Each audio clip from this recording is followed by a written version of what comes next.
Hola, nuevamente con todos ustedes, siguiendo y dándole continuidad a los principios de educación holista. Vamos a tratar de explicar otro, que es el principio de ese salto de lo cuantitativo a lo cualitativo. Y bueno, antes de iniciar, pues no me queda más que seguirles agradeciendo el hecho de que nos sigan viendo, que sigan reflexionando y que sigan en comunicación con su servidor con estos temas tan importantes que les están gustando y que espero les puedan servir a la hora de direccionar su práctica docente. Y bueno, vamos a explicar nuevamente con todos ustedes estos principios y en especial este principio del salto de lo cuantitativo a lo cualitativo. Este principio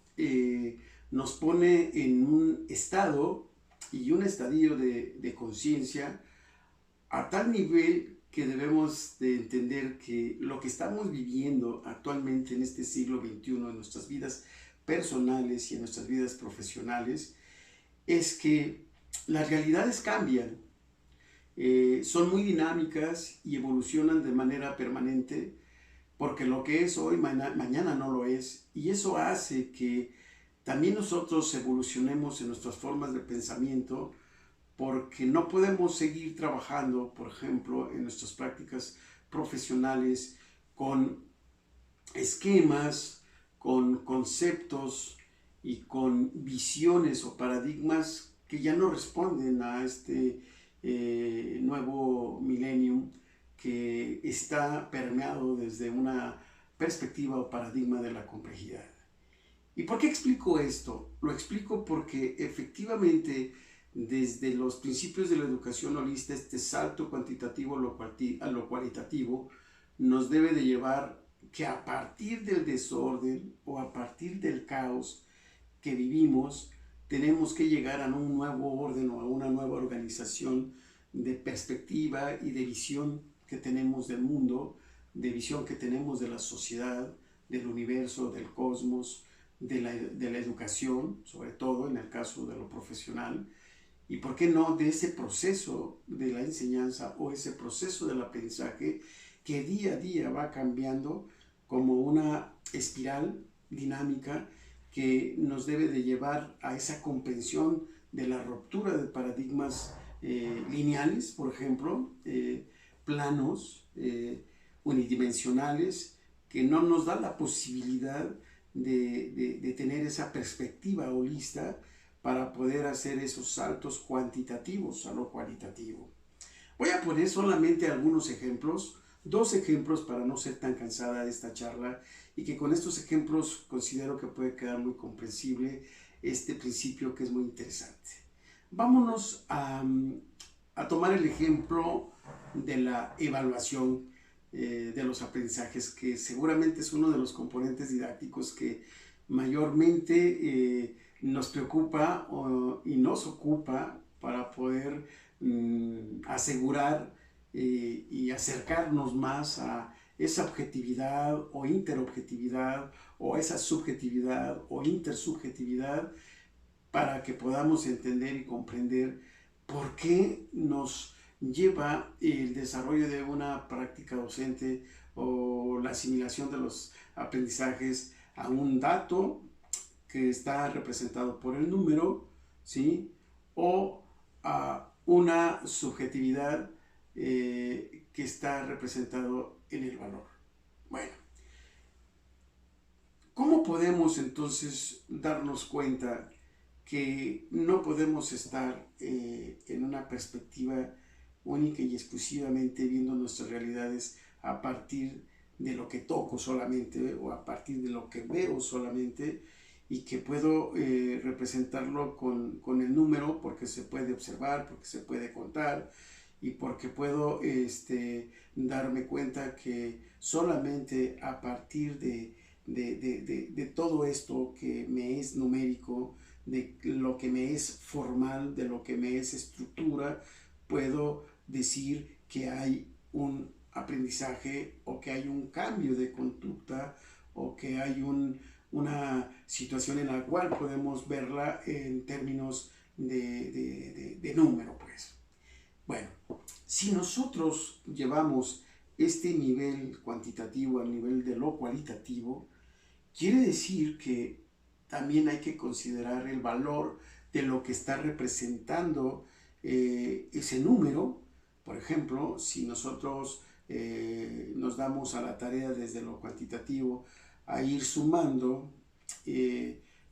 actividad por actividad, trabajo por trabajo, y le estamos dando un número a través de lo que nosotros estamos definiendo, determinando los alcances de ese aprendizaje, y le ponemos el 9, el 10, el 5, el 6 o el 7, pero no sabemos realmente lo que representa el número, porque no nos damos a la tarea de que tenemos que ser más cuidadosos en que ese número o ese dato frío debe de tener un significado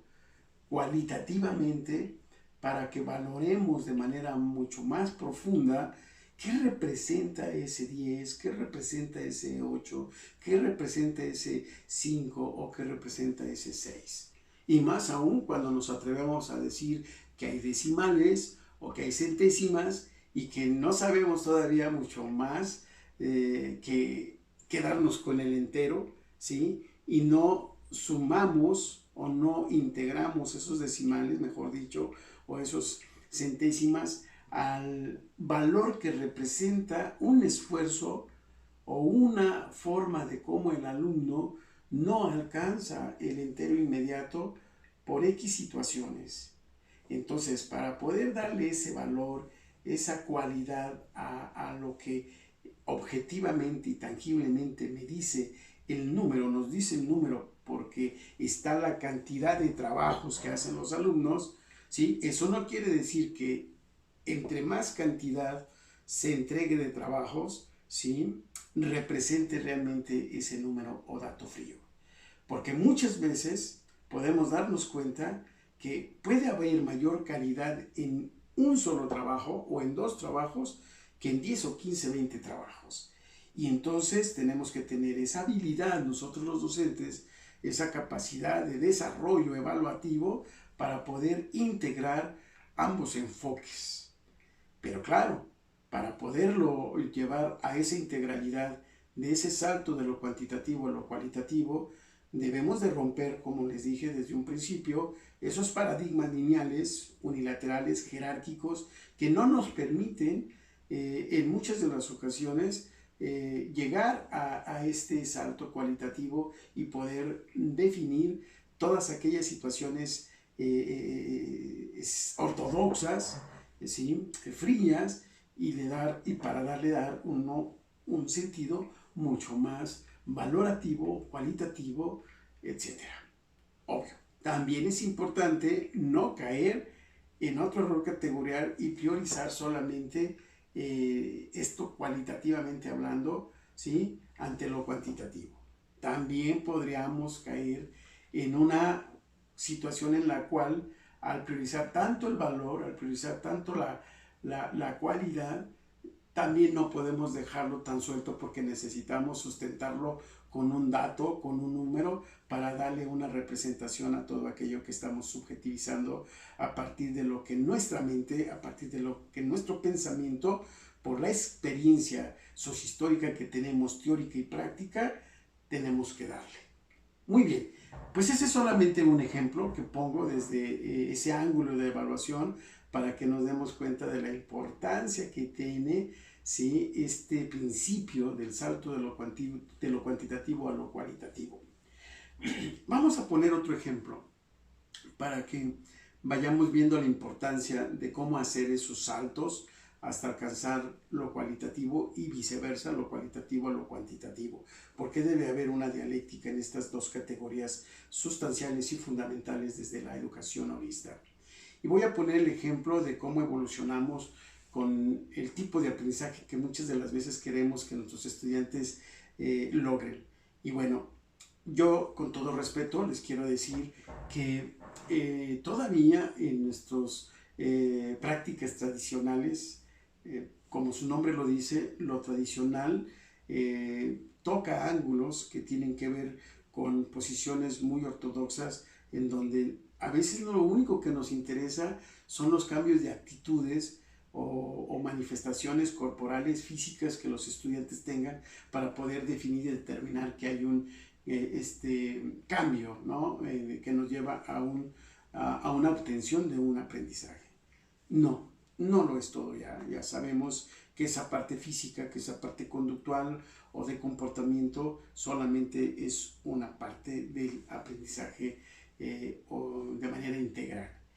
Entonces, con el mismo desarrollo y la evolución de los tiempos, los modelos educativos y las perspectivas psicológicas han venido cambiando y ya no se prioriza solamente la conducta, sino también empieza a tener una evolución, una prioridad desde la parte sutil o desde la parte mental, ¿sí? O desde la parte cognitiva, como nosotros mayormente conocemos. Y en ese sentido también vemos que al integrarse lo físico, ese cambio de comportamiento, de actitud que asume un estudiante al tratar de acceder al aprendizaje, hay una prioridad ahora que debemos entender que la parte del conocimiento, la parte cognitiva, pues no se queda aislada, ¿verdad? Porque hay todo un sistema que opera a nivel cerebral y que en los esquemas y en las estructuras cognitivas de cada uno de nuestros estudiantes, esa actitud, ¿sí?, guarda una estrecha relación con lo que estamos pensando o con los constructos que poseemos, hace que exista un binomio inseparable entre lo que pensamos y lo que hacemos, o lo que hacemos con lo que pensamos. Y bueno, en el transcurso también del devenir, sobre todo en los últimos años del siglo pasado, y no se diga en este siglo actual, el siglo XXI, pues ya nos dimos cuenta que tampoco es solamente priorizar la parte física ordinaria y la parte sutil y mental, y pues ahora tenemos que integrar esa parte que no vemos, que no tocamos también, pero que sabemos que existe, es decir, los sentimientos, las emociones y toda esa parte espiritual que permea a un estudiante y también a nosotros como profesores, y que también es importante integrarla en esta visión holista, en esta visión integral, para poder nosotros tener una perspectiva mucho más completa, mucho más de totalidad en términos de lo que nosotros queremos obtener en cuanto a los aprendizajes. Entonces, con estas tres áreas o estos tres ojos del conocimiento, la educación holista ve y observa cómo ha evolucionado de ese salto cuantitativo a lo cualitativo los aprendizajes. Y bueno, concluyo diciéndoles que ya no nos quedamos en una perspectiva de un aprendizaje conductual solamente, porque ya comprendimos que está sustentado y fundamentado con toda una teoría conductual, ¿sí?, con un sustento viaborista, y pues ya no lo es todo. Y luego ya también entendimos y comprendimos que los aprendizajes